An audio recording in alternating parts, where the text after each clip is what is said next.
আজি অনুষ্ঠিত কৰা মুকলি সভাৰ মোৰ পৰম শ্ৰদ্ধাৰ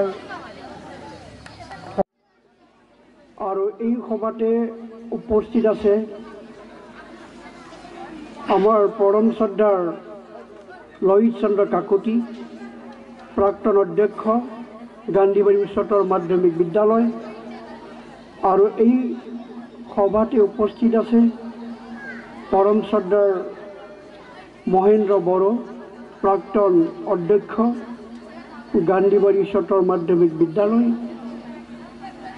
আৰু এই সভাত উপস্থিত আছে পৰম শ্ৰদ্ধাৰ মীনা বৰ্মন, প্ৰাক্তন অধ্যক্ষা, গান্ধীবাৰী উচ্চতৰ মাধ্যমিক বিদ্যালয়। ইয়াৰ উপৰিও মোৰ শ্ৰদ্ধাৰ ফৰিদৰ কাকতি, প্ৰাক্তন শিক্ষক, গান্ধীবাৰী উচ্চতৰ মাধ্যমিক বিদ্যালয়। আৰু মোৰ পৰম শ্ৰদ্ধাৰ হৰিৰাম বড়ো, প্ৰাক্তন শিক্ষক, গান্ধীবাৰী উচ্চতৰ মাধ্যমিক বিদ্যালয়।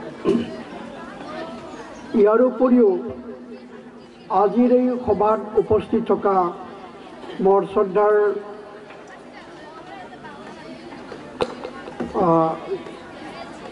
আমাৰ ছাত্ৰ ছাত্ৰীৰ অভিভাৱক অভিভাৱিকাসকল আৰু মৰমৰ ছাত্ৰ ছাত্ৰীসকল, জয় জয়তে নৱবৰ্ষৰ বাবে সমূহ ৰাজ্যলৈ আৰু ছাত্ৰ ছাত্ৰীলৈ মই অলপ জনাইছোঁ।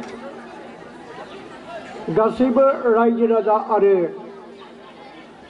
फरायसा फरायसुलिमोननो आंनि गोसो गोरबोनि अननायखौ बावहरनाय जाबाय। আৰু এই জগতে মই মোৰ কেমেৰামেনকো ধন্যবাদ জ্ঞাপন কৰিছোঁ, প্ৰণৱ শইকীয়াৰী। সি মোৰ লগত যায়, বহুত কষ্ট কৰে, আজিও মোৰ লগত আহিছে ইয়াত মানে ভিডিঅ' কেমেৰা কৰাৰ কাৰণে। তো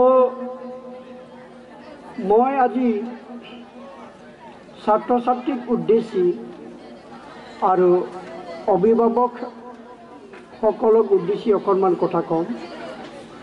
আমাৰ যিহেতু নিৰ্দিষ্ট বক্তাদেৱ আছে, তেখেতো বক্তা ৰাখিব। গতিকে মই ছাত্ৰ ছাত্ৰীসকলক জয় জয়তে যিসকল শ্ৰদ্ধাৱান ব্যক্তিসকলে, চিন্তাশীল ব্যক্তিসকলে এই বিদ্যালয়খন স্থাপন কৰি পেলাই এই অঞ্চলত শিক্ষাৰ প্ৰসাৰ কৰিলে, তেখেতসকলৰ আত্মাই যাতে স্বৰ্গত বাস কৰিব পাৰে আৰু তেখেতসকলক ধন্যবাদ জ্ঞাপন কৰিবৰ কাৰণে সকলোকে একবাৰ জোৰেৰে হাত চাপৰি একবাৰ মাৰিবলৈ মানে অনুৰোধ কৰি লওঁ। আৰু অলপ জোৰত মাৰা।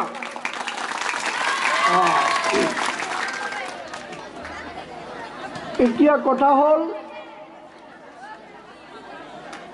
ছাত্ৰ ছাত্ৰীসকলেতো বহুতে ভাষণ শুনিবলৈ ভাল নাপায় আজিকালি, কিন্তু এটা কথা মই আগতে ক'লোঁ, ভাষণ বা কথাবিলাকো শুনিব লাগিব। আৰু যিবিলাকৰ শুনাৰ মানসিকতা নাই, সি কোৱা কথাবিলাকক বুজি নাপাব। আৰু যেতিয়া বুজি নাপায়, তেতিয়া সি জ্ঞান লাভ কৰিব নোৱাৰিব।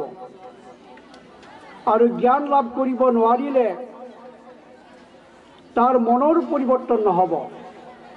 আৰু তাৰ মনৰ পৰিৱৰ্তন নহ'লে তাৰ কৰ্মৰ পৰিৱৰ্তন নহ'ব। আৰু কৰ্মৰ পৰিৱৰ্তন নহ'লে জীৱনৰো পৰিৱৰ্তন নহ'ব। গতিকে সৰ্বপ্ৰথমে মই ছাত্ৰ ছাত্ৰীবিলাকক কৈছোঁ যে আমি যদি ছাত্ৰ বুলি নিজকে ভাবিছোঁ, তেতিয়াহ'লে আমাৰ মনত শিকাৰ এটা মানসিকতা থাকিব লাগিব। सोलोंनो लुगैनाय मोनसे गोसो थानांगोन মই আজি সভাखনত আহিছো অকণমান কিবা এটা শিকি যাম মই স্কুলত আহিছো কিবা নহয় কিবা এটা শিকি যাম এই ধৰণৰ শিকাৰ মানসিকতা লৈ পেলাই আমি যদি কাম কৰোঁ তেতিয়াহে আমি বিকাশ কৰিব পাৰিম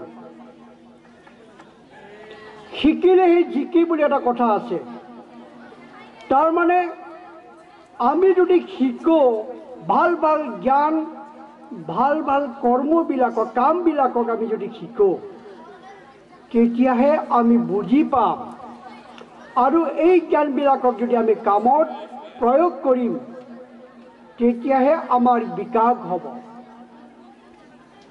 এতিয়া বহুত ছাত্ৰ ছাত্ৰীবিলাকক আমি দেখো পঢ়াশালীত আহে স্কুলত আহে ঘৰত যাই পেলাই যদি অলপমান চকু মুদি যদি চিন্তা কৰি চায় মই আজি কি শিকি আহিলোঁ দেখা পাবা একোই শিকি অহা নাই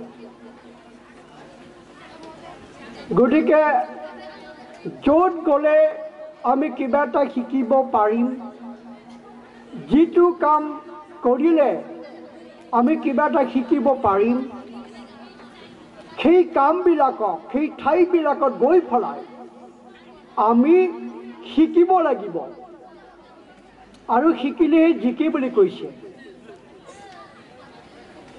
এতিয়া এই মানসিকতা কিন্তু বহুত ছাত্ৰৰ নাই নামত ছাত্ৰ फरायसा जाबानो जायाब्रा सोलोंनायनि मोनसे गोसो थानांगोन 1 minute can change our life বুলি এটা কথা আছে কেতিয়াবা 1 মিনিটতো মানুহৰ জীৱনটো পৰিৱৰ্তন হয় কোনোবা এজন ছাৰৰ কথা শুনি ফলাই কোনোবা এজন ডাঙৰ মানুহৰ কথা শুনি ফলাই তুমি যদি হঠাতে ভাবা আজিৰ পৰা মই ভাল ছাত্ৰ হ'ম আজিৰ পৰা মই ভালকে পঢ়িম এই ধৰণৰ যদি সিদ্ধান্তটো লৈ পেলাই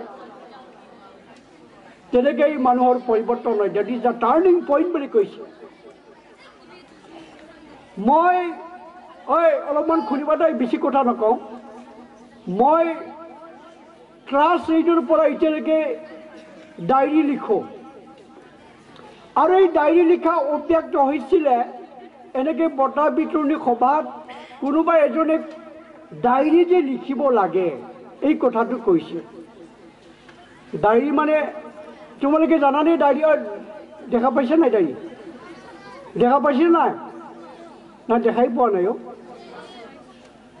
এই ডায়েৰী নতুন বছৰত কিছুমান মানুহে ডায়েৰীবিলাক কিনি পেলাই এনেই থৈ নিদিয়ে प्रत्येक दिनाई निजे की काम करिले ताक मूल्यांकन करे जेनेके मयो সেই ডায়েৰীটো কি কৰো ভাত খাই উঠি পলাই মই আজি কি কৰিলো জীৱনৰ কাৰণে মোৰ জীৱনটোক বিকাশ কৰাৰ কাৰণে মই কি কাম কৰিলো আজি এয়া হল মূল্যাঙ্কন আৰু কাৰোবাৰ যদি ডায়েৰী কিনাৰ পইচা নাই তেতিয়াহ'লে এখন বহি কিনি পেলাইও তাৰিখটো দিবা মাহটো দিবা আৰু প্ৰতিদিনে তুমি মূল্যাঙ্কন কৰিবা আজি মই কি কাম কৰিলোঁ কিছুমানে ভাবে মই ডাক্তৰ হম মই যে ডাক্তৰ হম বুলি লক্ষ্য এটা ললো এই লক্ষ্যটো পাবৰ কাৰণে মই আজি কি কৰিলোঁ আৰু কিছুমানে নিজৰ জীৱনৰ লক্ষ্যটো পোৱাৰ কাৰণে টাইম টেবল বনায় টাইম টেবল সময়ৰ যেটো মানে টেবল তালিকা সময়ৰ তালিকা ৰাতিপুৱা মই কেইটা বজাত উঠিম তাৰপিছত ৰাতিপুৱা মই কেই ঘণ্টা পঢ়িম আৰু গধূলি মই কেই ঘণ্টা পঢ়িম আৰু মই ছাত্ৰ ছাত্ৰীবিলাকক কৈছোঁ টাইম টেবল নাথাকিলে সময়ৰ সদ্ব্যৱহাৰ নহয় আৰু এই যে মই ডায়েৰীৰ কথা ক'লো সেই ব্যক্তিজনে মহান ব্যক্তিজনে সভাত কৈছিলে ডায়েৰী কেন লিড ইউৰ লাইফ বুলি কৈছে এই যে আমি দিনলিপি ডায়েৰী লিখোঁ, সেইটোৱে আমাৰ জীৱনটোক আগুৱাই লৈ যাব পাৰি বুলি কৈছিল তেখেতে। তাৰমানে তুমি যদি ৰাতি খোৱাৰ আগতে ডায়েৰীখন লিখিবলৈ ল'লা, দেখা পালে যে আজি একোৱেই কাম কৰা নাই, আজি যদি মই একোৱেই কাম কৰা নাই তেতিয়া কি লিখিবা তাত? যোৱাকালিও যদি একোৱেই কাম কৰা নহ'ল আৰু অহাকালিও যদি একোৱেই ভাল কাম কৰা নহ'ল, মোৰ জীৱনৰ লক্ষ্যটোক পোৱাৰ কাৰণে তেতিয়াহ'লে তোমাৰ উন্নতি ক'ত হ'ব? সেইকাৰণে ডায়েৰী লিখা মানুহবিলাকে কি কৰে, যেতিয়া দেখিলে যে আজি একো কাম নহ'ল, তেতিয়া সি ভাবে, ইছ ৰাম, মোৰ আজিৰ দিনটো এনেই গ'ল, কালি মই ভালকৈ কাম কৰিব লাগিব। কাৰণ তোমাৰ ভৱিষ্যতৰ কল্পনা, তোমাৰ ভৱিষ্যতৰ সপোনটো নিৰ্ভৰ কৰিব তুমি বৰ্তমানে কি কৰি আছা। What is doing by you at the present time? Because our future is dependent on present time. Whatever is doing by you.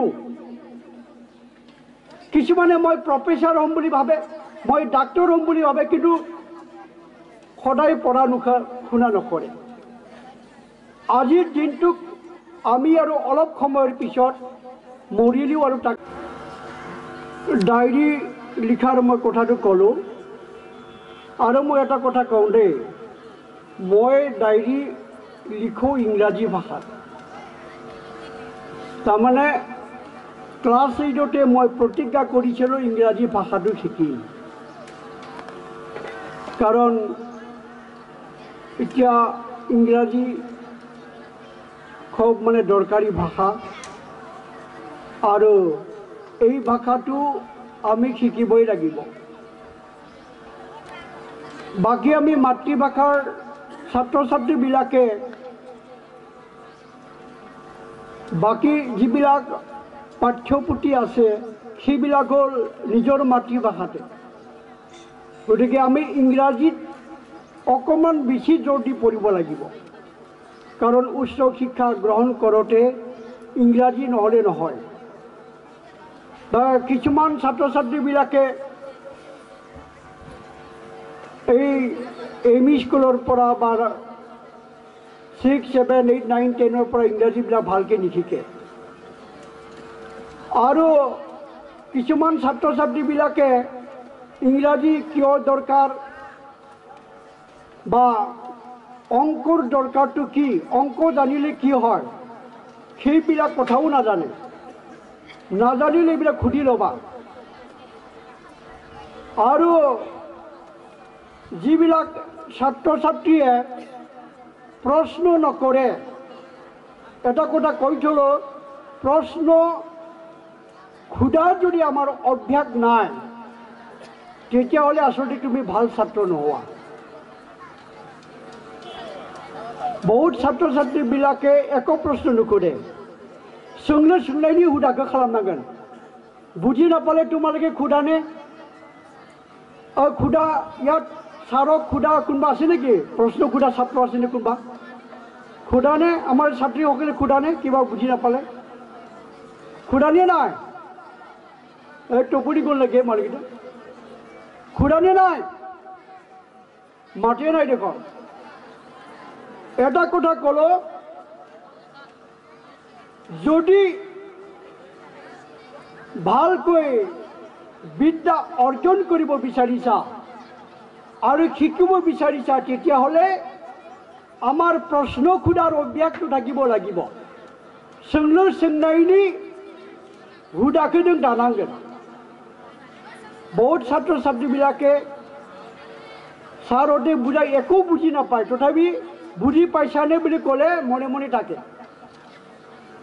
আৰু নুখুদিলে কি হয় আজি নুখুদিলা এটা জ্ঞান তোৰ কমি গ'ল যোৱাকালিও খুদা নাছিলা যোৱাকালি এটা জ্ঞান কমি গ'ল এনেকে জ্ঞানবিলাক কমি গৈ গৈ লাষ্টত জ্ঞানহীন হৈ যায়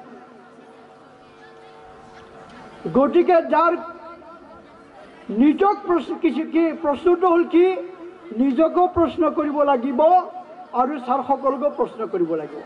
নিজক প্ৰশ্ন মানে কি, মই কেনেধৰণৰ মানুহ, মই কোন, মই কি কাম কৰি ভাল পাওঁ, আৰু মই কি কৰি আছো, আৰু মই কি কৰিব লাগিব, এইবিলাক প্ৰশ্ন কৰিব লাগিব, সোंनांगोन। গতিকে এনেই ছাত্ৰ বুলি ক'লে নহ'ব দেই, স্কুলত কামিং গোয়িং কৰি থাকিলে নহ'ব। যদি ছাৰসকলক প্ৰশ্ন নুসুধা, ছাত্ৰৰ বুলি ক'লে কিছুমান তাৰ গুণ থাকিবই লাগিব। ছাত্ৰ বুলি কোৱাৰ লগে লগে তাৰ নিজৰ কিতাপ পত্ৰৰ প্ৰতি মনোযোগ, শ্ৰদ্ধা, ভক্তি আৰু কৰ্ম, শ্ৰদ্ধা থাকিব লাগিব। শিক্ষকৰ প্ৰতি শ্ৰদ্ধা, কিতাপ পত্ৰৰ প্ৰতি শ্ৰদ্ধা, আৰু শ্ৰদ্ধা থাকিলে নহ'ব, আমি মানিবও লাগিব ছাৰসকলৰ কথাবিলাকক।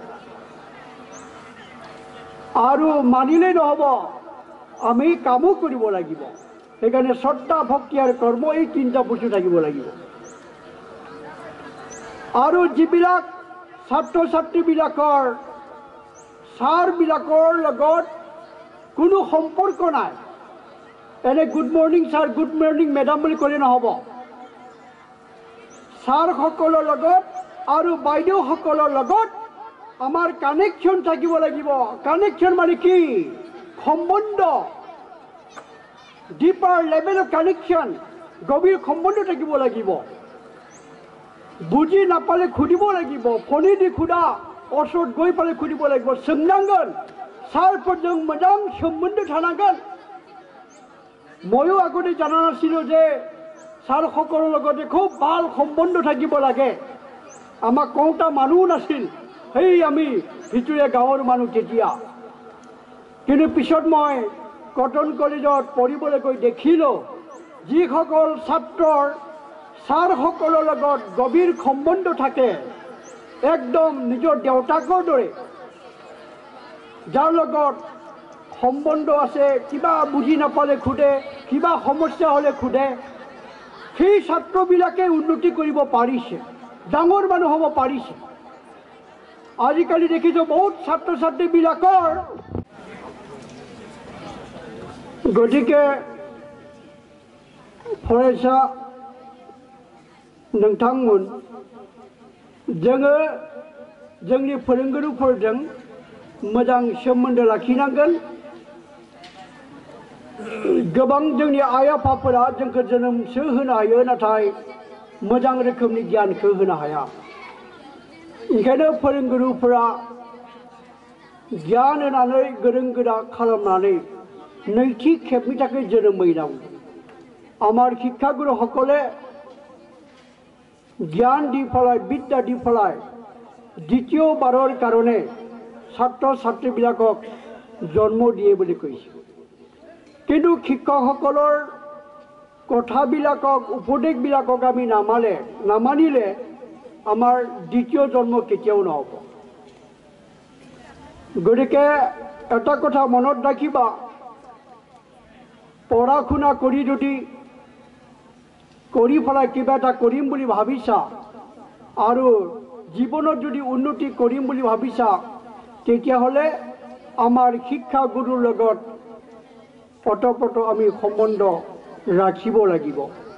পৃথিৱীৰ বহু বিখ্যাত মানুহবিলাকক মই দেখিলোঁ, এই মানুহবিলাকে নিজৰ শিক্ষকক খুব মানি চলে, আৰু সিহঁতৰ আনকি বিশেষভাৱে এজন দুজন গুৰু থাকে, যাৰ লগত খুব সম্পৰ্ক থাকে, আৰু যিকোনো কথা, যিকোনো সমস্যা হ'লে তেখেতৰ লগত কথা পাতে।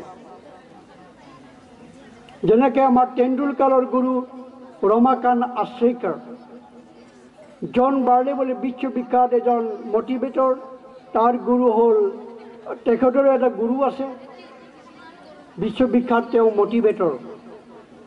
তেনেকৈ মানে গুৰু থাকে, আৰু যিকোনো সমস্যা গুৰুৰ লগত আলোচনা কৰে। এইদৰে আৰু এটা কথা, এই যে নতুন বছৰ আহিল, বহুতে নতুন বছৰত তামচা ফূৰ্তি কৰি পেলাই, হাঁহি ধেমালি কৰি পেলাই নতুন বছৰটোক উদযাপন কৰে। আচলতে নতুন বছৰত আমি নতুন নতুন কিছুমান পৰিকল্পনা ল'ব লাগে। নতুন বছৰ অহাৰ লগে লগে এই বছৰত মই কি নতুন কাম কৰিম, সেইটো আমি পৰিকল্পনা কৰিব লাগিব।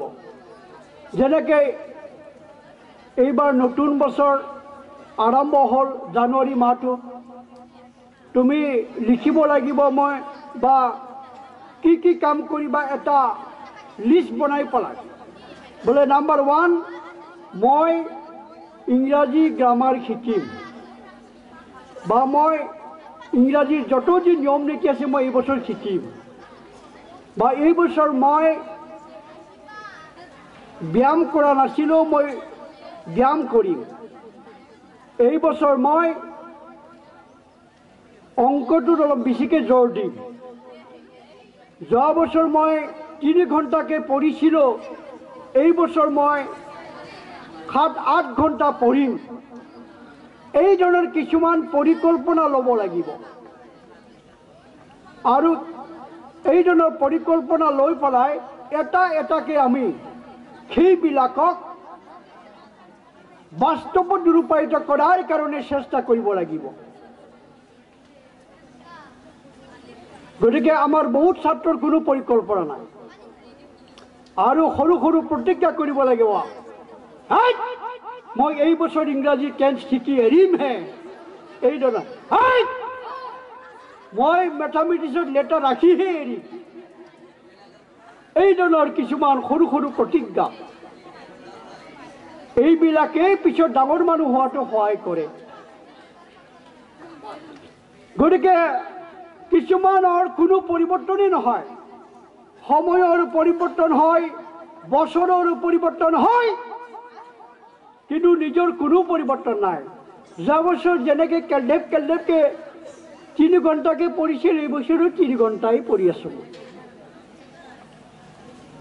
যোৱা বছৰ ইংৰাজীত দুৰ্বল আছিল, এতিয়াও মই দুৰ্বল হৈ আছোঁ।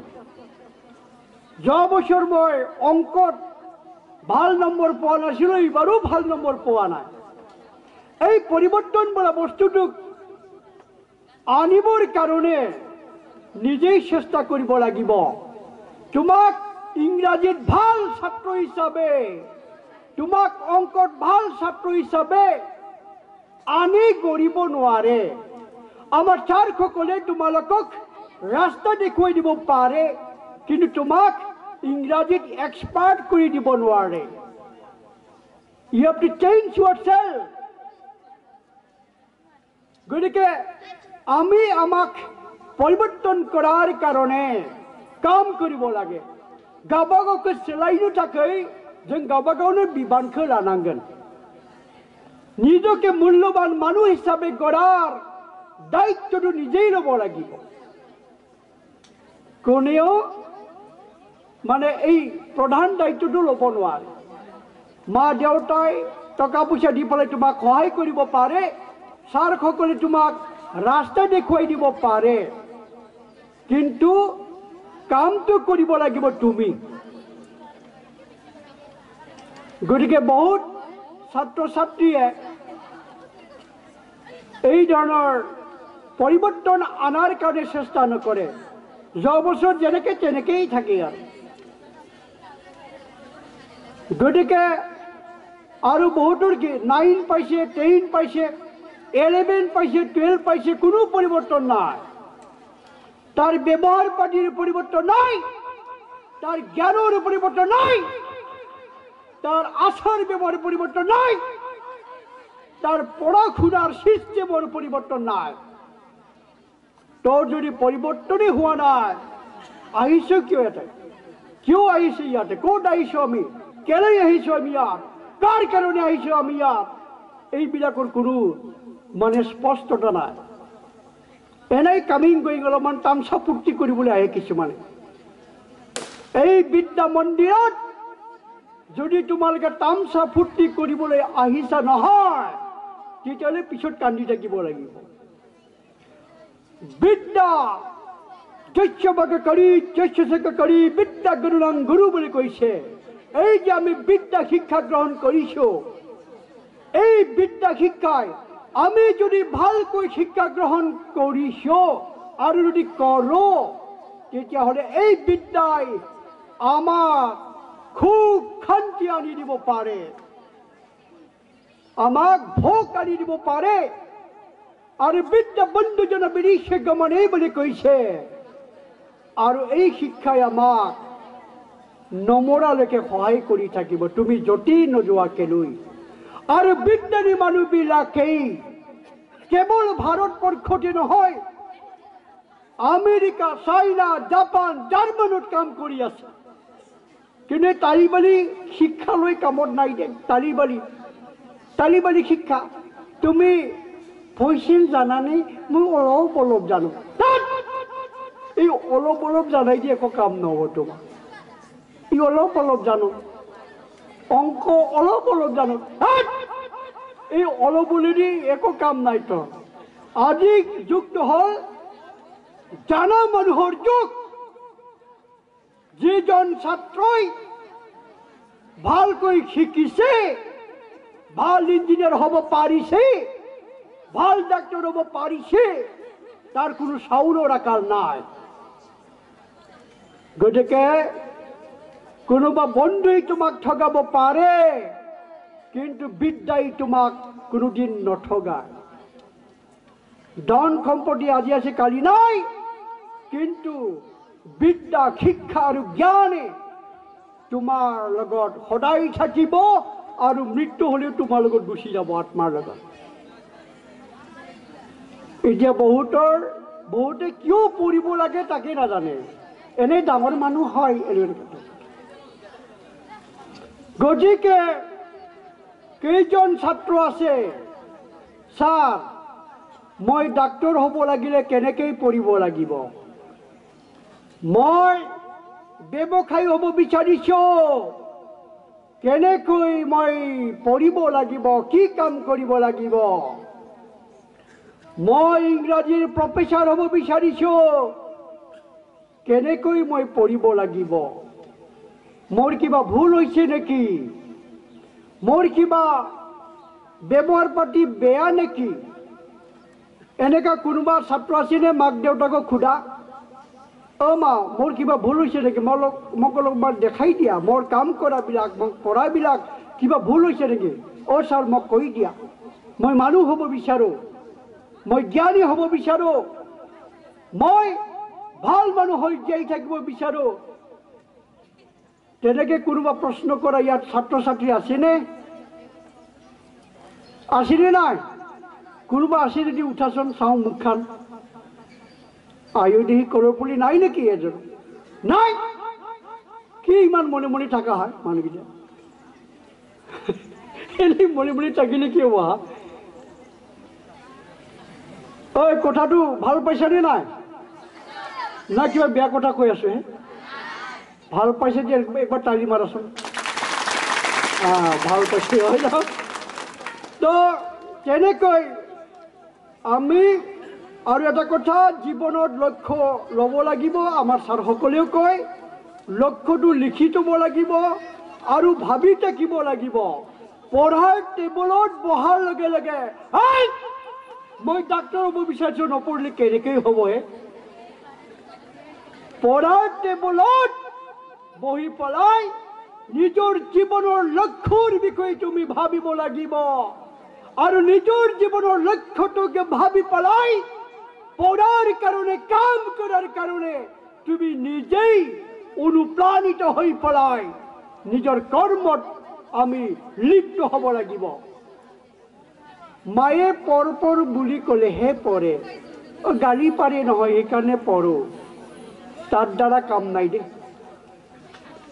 মায়ে গালি নাপাৰিলেও, ছাৰসকলে পঢ় নকলেও, যিজন ছাত্ৰই পঢ়ি থাকে, যিজন ছাত্ৰই সিদ্ধান্ত লৈ পেলাই ময়ো এজন ডাঙৰ মানুহ হৈ এৰিম, ময়ো প্ৰফেচাৰ হৈ এৰিম, আৰু মই পঢ়িব লাগিব, মই ডাঙৰ মানুহ হ'ব লাগিব, মই জ্ঞানী মানুহ হ'ব লাগিব।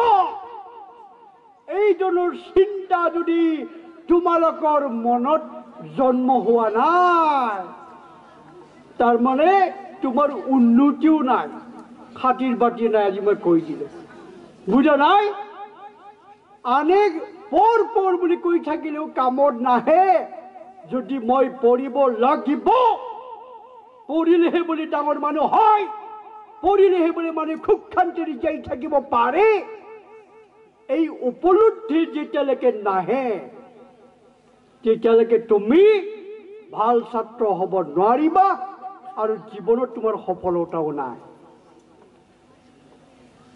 বেবাৰী চান্নাই পুৰা ফুৰিনাগান। আৰু যিজন ছাত্ৰই এটা প্ৰতিযোগিতাৰ মনোভাৱৰ সৃষ্টি কৰিছে, ৰমেনে ডাক্তৰ হৈছে ময়ো হৈ এৰিম, সি ঘৰ বান্ধিছে ময়ো ঘৰ বান্ধিম, মোক কি বুলি ভাবিছে? এইজনৰ যদি প্ৰতিযোগিতাৰ মনোভাৱ সৃষ্টি কৰিব পাৰিছে, তাক আৰু কোনেও ধৰি ৰাখিব নোৱাৰে। ভাই, সি কিবা নহয় কিবা এটা কৰিব দেই। আৰু সেইকাৰণে জীৱনৰ পৰিকল্পনা থাকিব লাগিব। আৰু ছাৰসকলৰ লগত আমি তোমাৰ জীৱনৰ পৰিকল্পনাটো আলোচনা কৰি ঠিক কৰিব লাগিব। কি পৰিকল্পনা? ছাৰ, মই ডাক্তৰ হ'ব বিচাৰিছোঁ, কি কি কাম কৰিলে হ'ব ছাৰ? কি ৰাস্তাইদি যাব লাগিব ছাৰ? আৰু ডাক্তৰ হ'বলৈ যাওঁতে কি কি সমস্যা আহিব পাৰে ছাৰ? আৰু এই সমস্যা আহিলে মই তাক কেনেকৈ পাৰ হৈ যাম ছাৰ? আৰু মই ছাপোজ ডাক্তৰ হ'ব নোৱাৰিলোঁ, তেতিয়া কি কৰা ভাল হ'ব ছাৰ? এইবিলাক আলোচনা কৰি পেলাই জীৱনৰ পৰিকল্পনা, ডিজাইন অফ দ্য লাইফ, এইটো কৰিব লাগে। বিল্ডিং কৰিলেও, ডাঙৰ ডাঙৰ বিল্ডিং কৰিব লাগিলে ডিজাইন কৰিব আগতে ইঞ্জিনিয়াৰবিলাকে, আৰু এই ডিজাইনটো চাই মিস্ত্ৰীবিলাকে ঘৰটো বনায়। ডিজাইনটো বেয়া হ'লে বিল্ডিংটো বেয়া হয়। তো যিজন ছাত্ৰৰ জীৱনত কোনো পৰিকল্পনা নাই, কোনো ডিজাইন নাই, মই কি কৰিব বিচাৰিছোঁ, মই যি কৰিব বিচাৰিছোঁ সেইটো মই কেনেকৈ পাব পাৰিম, what I want to be and how I can get it, মই প্ৰফেচাৰ হ'ব বিচাৰিছোঁ, মই কেনেকৈ পাম, ইয়াৰ বিষয়ে তোমাৰ ক্লিয়াৰ আৰু স্পষ্ট জ্ঞান থাকিব লাগিব। এনেই কামিং গোয়িং কৰি থাকিলে নহ'ব দেই, কামিং গোয়িং।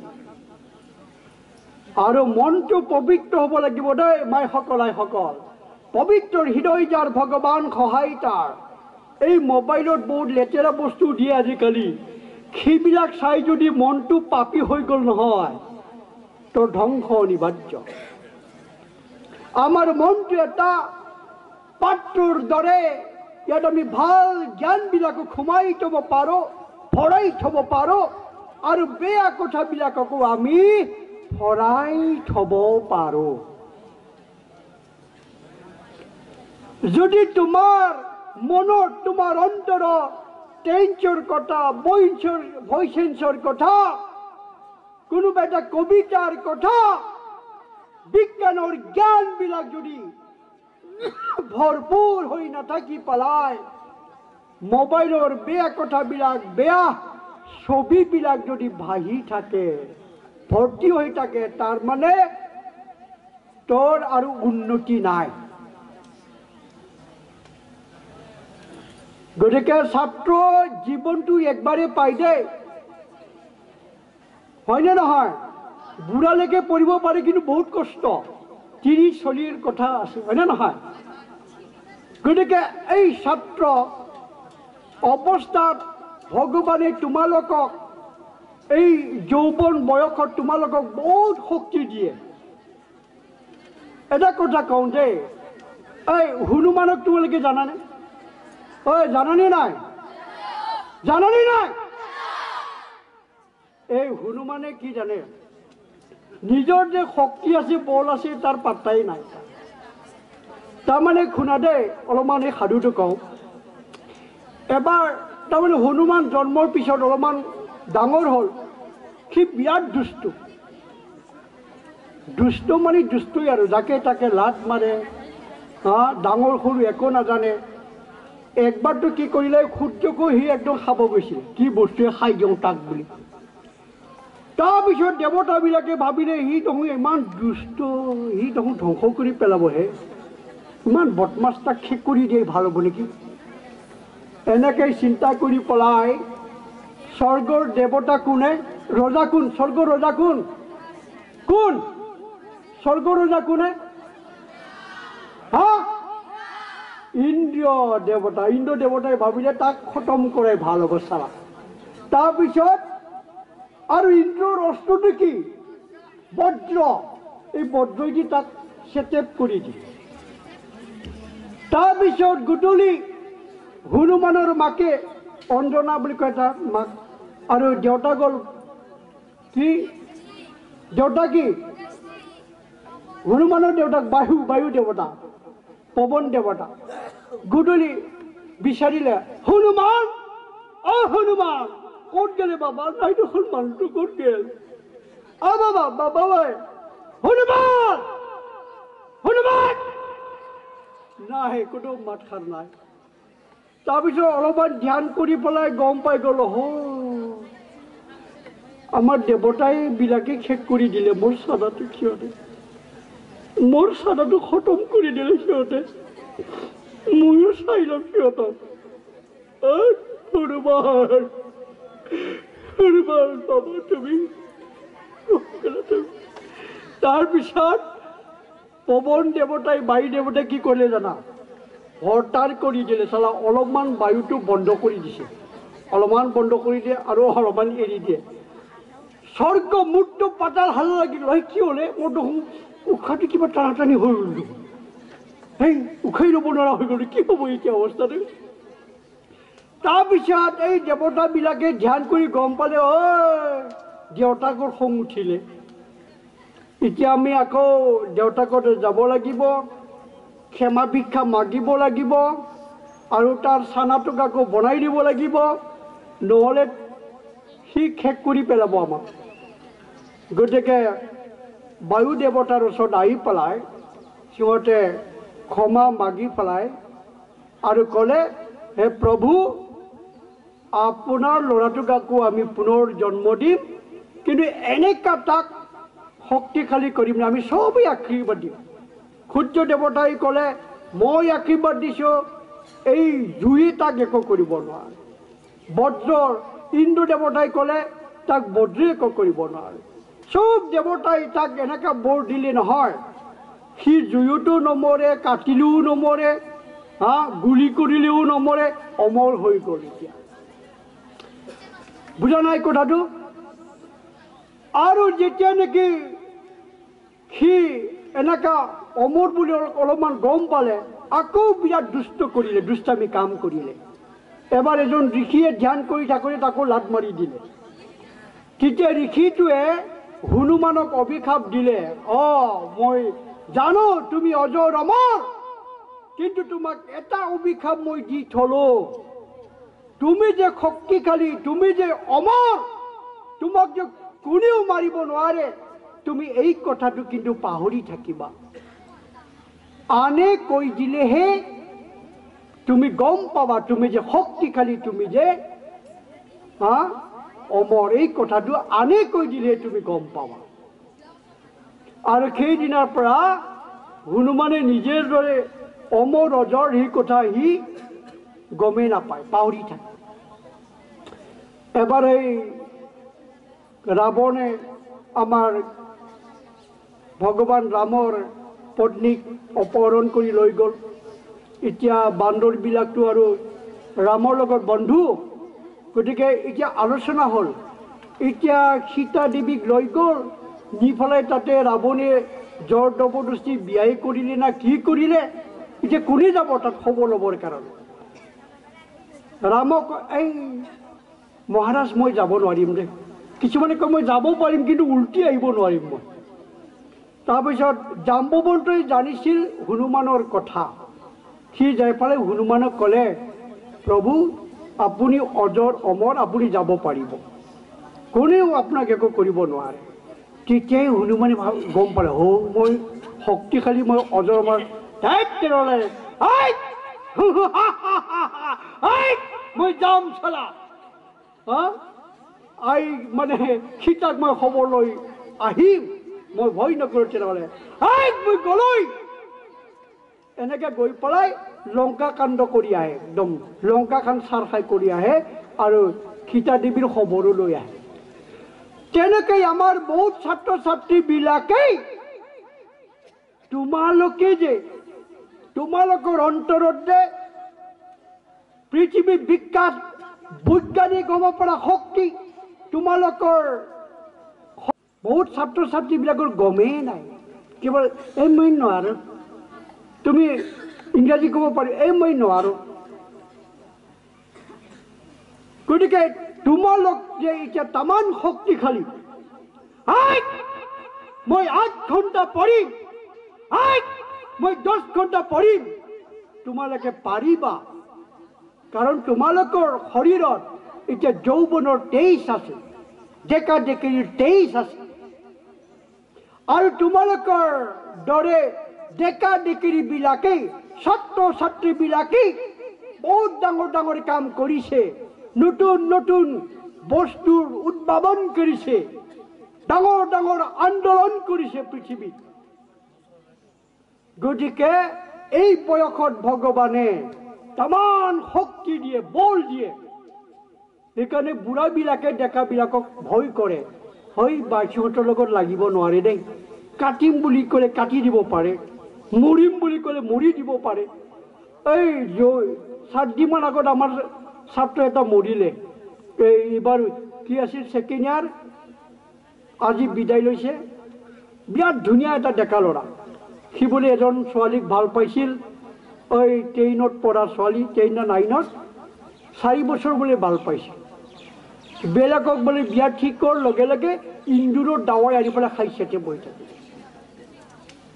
ছোৱালীটোৰ মৰম কৰি বুলি চব ডাঙৰ মৰম হৈ গ'ল। মা দেউতাকে যে মৰম কৰিছিল এইটো তাৰ পাত্তাই নাই। গতিকে তোমালোকৰ বয়সত মৰিম বুলি ক'লে মৰিব পাৰে, ইংৰাজী শিকিম বুলি ক'লে শিকিব পাৰে, 10 ঘণ্টা পঢ়িম বুলি পঢ়িব পাৰে।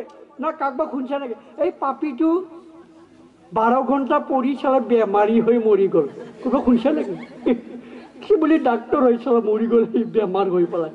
না কোনোবা শুনিছা না, পঢ়ি পঢ়ি মৰি গ'ল মানুহটো, শুনিছা নেকি? শুনিছা নাই?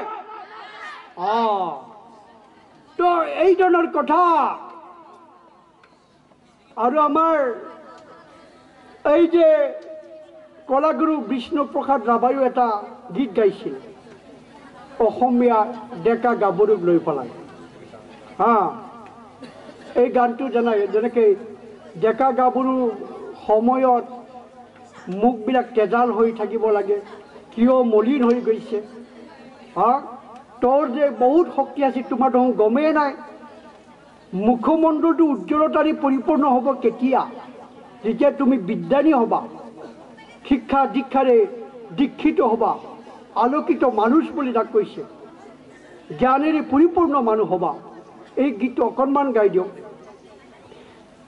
অসমীয়া ডেকা দল, অসমীয়া ডেকা দল, অসমীয়া ডেকা দল, অসমীয়া ডেকা দল, আজি তোৰ তেজাল বদন মলিন কিয় হ'ল, মলিন কিয় হ'ল? তোৰ হাততে লুকাই আছে অসীম শক্তিৰ বল, ওলাই আহা আগবাঢ়ি যাওঁ বল। তোৰ হাততে লুকাই আছে অসীম শক্তিৰ বল, ওলাই আহা আগবাঢ়ি যাওঁ বল। অসমীয়া ডেকা দল, অসমীয়া ডেকা দল, অসীম শক্তিৰ বল।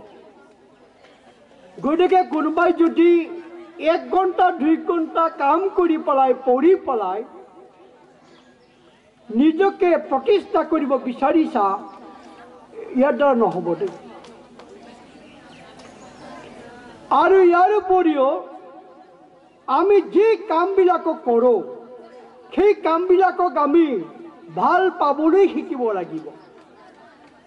কেৱল ছোৱালীক ভাল পাবলৈ শিকিলে নহ'ব, ল'ৰাক ভাল পাবলৈ শিকিলে নহ'ব।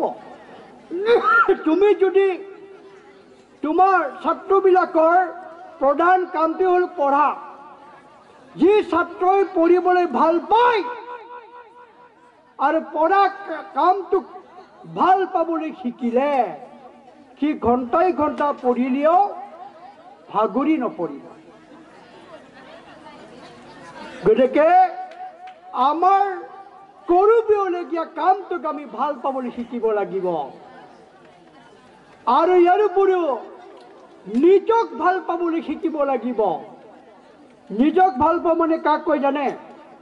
যি কাম কৰিলে আমি বিকাশ কৰিব পাৰিম, যি কাম কৰিলে আমি উন্নতি কৰিব পাৰিম, সেই কামবিলাকক যদি আমি কৰি আছো, তাৰমানে তুমি নিজক ভাল পোৱা।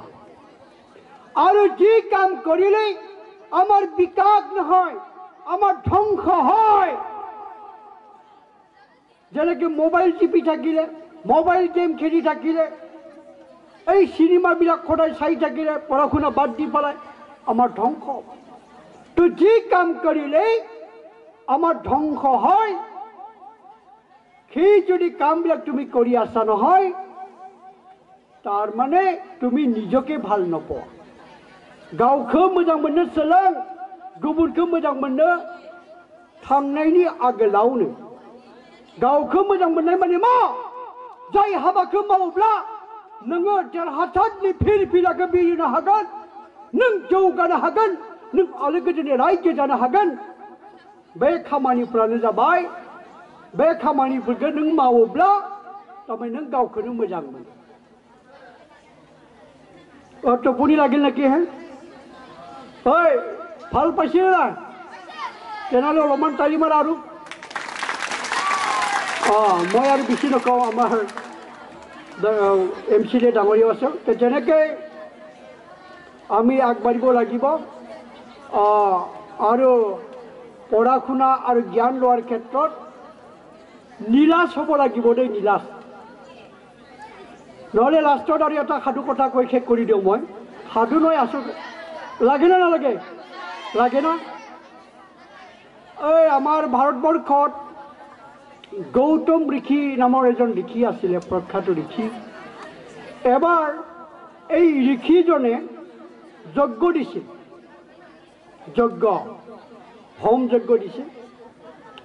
যজ্ঞ দিয়াৰ পিছত ইয়াত অহা ঋষিমণিবিলাকক দান দিছে।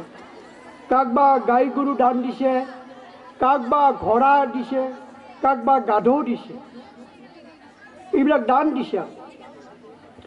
তাৰপিছত তেতিয়া এই মণিটোৰ ল'ৰা আছিল নাচিকেতা, সৰু ল'ৰা, সেইবিলাক চাই আছিল। তাৰপিছত এই দেউতাকৰ ওচৰত আহি পেলাই ক'লে, বাবা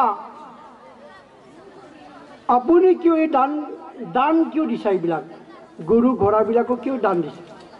তেতিয়া দেউতাকে ক'লে, দান দিলে পুণ্য হয়। আৰু সুধিলে, কি বস্তুবিলাকক, কেনেকুৱা বস্তুক দান দিলে পুণ্য হয় বাবা?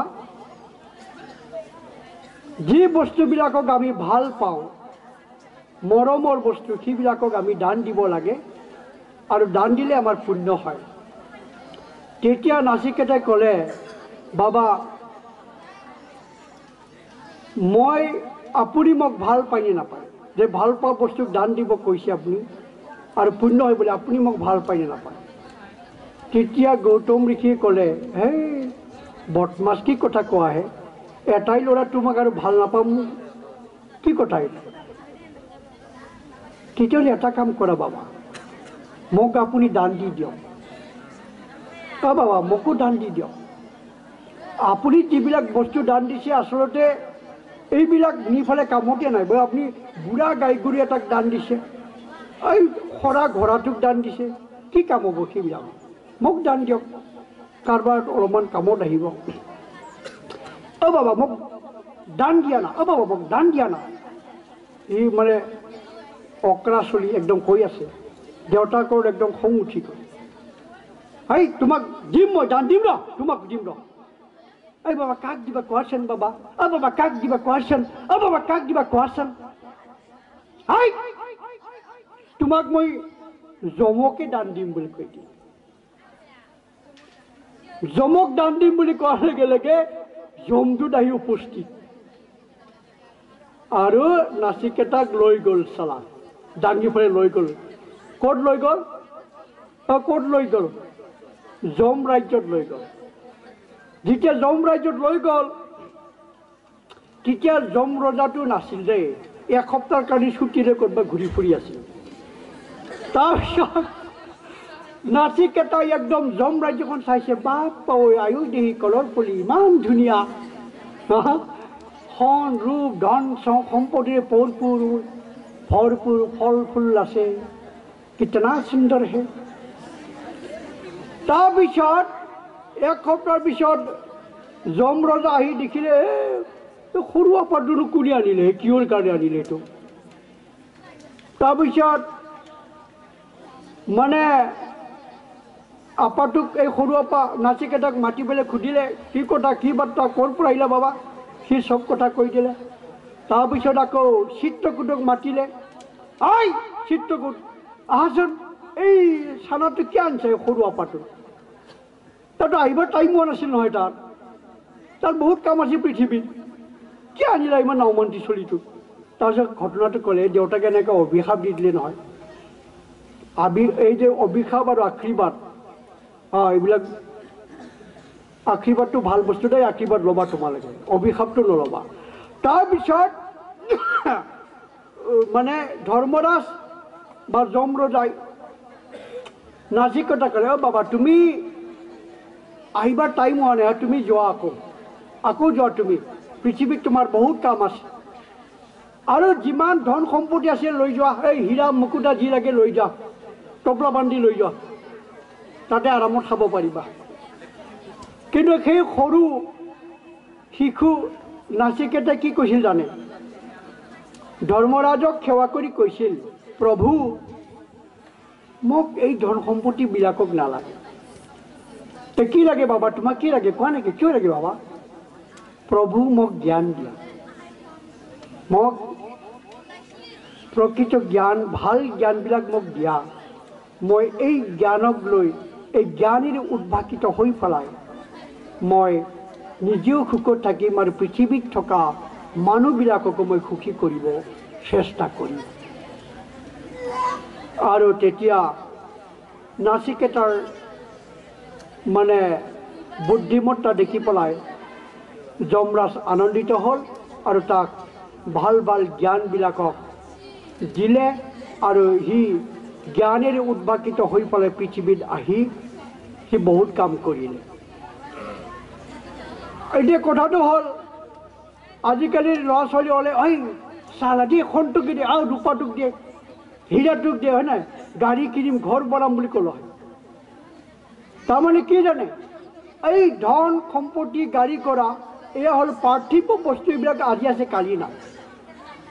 জ্ঞান হ'ল পৃথিৱীৰ শ্ৰেষ্ঠ বস্তু, ই অপাৰ্থিৱ। কিন্তু এই যিজন মানুহে জ্ঞানৰ দ্বাৰা উদ্ভাসিত হয়, আৰু যিজন মানুহে প্ৰকৃত জ্ঞানবিলাকক লাভ কৰে, সেই মানুহে, সেই ছাত্ৰ ছাত্ৰীয়ে জীৱনত উন্নতি কৰিব পাৰে, সুখ শান্তিৰে জীয়াই থাকিব পাৰে, নিজেও সুখ লাভ কৰাৰ লগতে আনকো সুখ বিলাই দিব পাৰে। গতিকে জ্ঞানেই হ'ল শ্ৰেষ্ঠ বস্তু বুলি কৈছে, শ্ৰেষ্ঠ। গতিকে তোমালোকৰ এই বয়সটো জ্ঞান লোৱাৰ বয়স। গতিকে আমি নিজক পৰিৱৰ্তন কৰাৰ কাৰণে, য'ত জ্ঞান লোৱাৰ কাৰণে আমি সুবিধা পাওঁ, এই সুবিধাটো আমি হেৰুৱাব নালাগে। তো এইখিনিকে মই ক'লোঁ, আৰু এইখিনিকে কৈ গান্ধীবাৰী উচ্চতৰ মাধ্যমিক বিদ্যালয়ৰ